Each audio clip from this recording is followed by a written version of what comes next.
We are now coming off a very exciting weekend of racing. We saw Lando Norris picking up career win number one in Formula One down at the Miami Grand Prix around the Hard Rock Stadium. And that's for a whole nother video. We'll talk about that at a later date.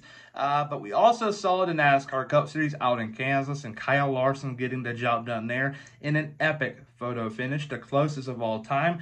And we're going to the track which originally hosted the closest finish in NASCAR history for the longest time ever between Ricky Craven and Kurt Busch, and that is Darlington. It is throwback weekend, and I cannot wait. And the throwback schemes this weekend so far that are out there on the internet that teams have posted are complete bangers. They look good, so I cannot wait to see the cars on track. But today I'm here to give y'all my full-on predictions of how I believe things are going to play out.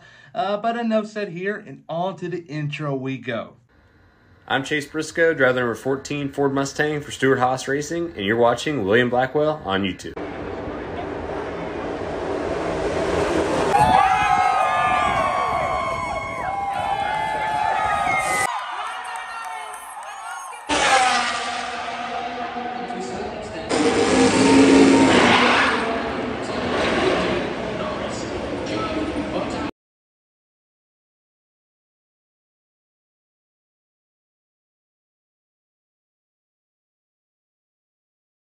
When the checker flag flew this Sunday in Kansas, we saw an epic photo finish between the 5 car of Kyle Larson and the 17 car of Chris Buescher. And we can see on the left, Kyle Larson crossed the start and finish line as the clear race winner. But when you look to the right image, we see the start and finish line as a very crooked one. You can see it where it goes down to the apron, and once it goes down to the apron, it feathers itself up towards turn 1, and that right there is where Chris Buescher ended his race, and Kyle Larson finished up top. So yeah, the start-finish line came a lot sooner for Kyle Larson than it did for Chris Buescher, and it is, in this scenario, kind of cheated Buescher out of the win.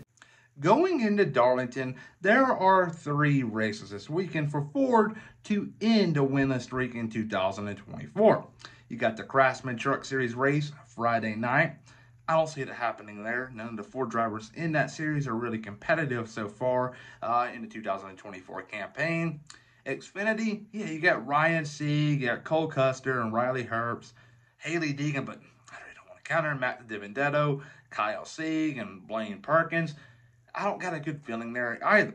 So if Ford's going to want to go to victory lane this year, it has to be in the Cup Series. Let's just be honest here. And will it happen this weekend in Darlington? I don't believe so, because the driver that's going to go to victory lane is going to be the 24 car of William Byron. William Byron won this race a year ago in the spring and should have won it in the spring of 2022, the first year in the next-gen car, but Joey Logano bumped him out of the way, and I do not mean that in a negative way, because us fans fail to look into so many situations from a driver perspective. And it's the perspective that this is their jobs, and they're having to maximize the finish of their results, like their race results. And Logano saw that P1 was on the tables in 2022 here in Darlington, so he went for it and bumped the 24. He was doing what he had to do. You cannot hate the man. He does have a history at this, but he's doing what's best for him, and it's all that matters. But yeah, second place, though, is going to be the 11 car of Denny Hamlin. Denny Hamlin is always going to be quick wherever you go. Besides a few road courses, they're always going to qualify up front, so track position will be into their favor. But as the race goes on, it may fade away in them road courses. But here in Darlington, he's going to do really well. This is one of his better tracks, so keep a close eye on that 11 car. Right, P3 this weekend is going to be the 22 car of Joey Logano. Joey Logano this year hasn't been really relevant at all, and I believe this coming weekend in Darlington is going to be a weekend the team has circled for quite a while, and it's a track that they believe they can go to victory lane and end a winless streak for Ford. But do I see that happening? Absolutely not, but this is one of his better trucks, so keep a close eye on that 22 team, because anything can happen here. We didn't expect Kyle Larson to win Kansas the way he did, because Logano spoiled the party in Darlington. He has a very good chance. I like it. But my big surprise of the race weekend is going to be Daniel Suarez. A top 10 finish is definitely definitely on the table for that Trackhouse 99 team, so keep a close eye on them. My big flop, the top 10 streak is coming to an end. Noah Gragson finishes outside the top 10. That's my big, bold statement and my biggest flop of the race weekend.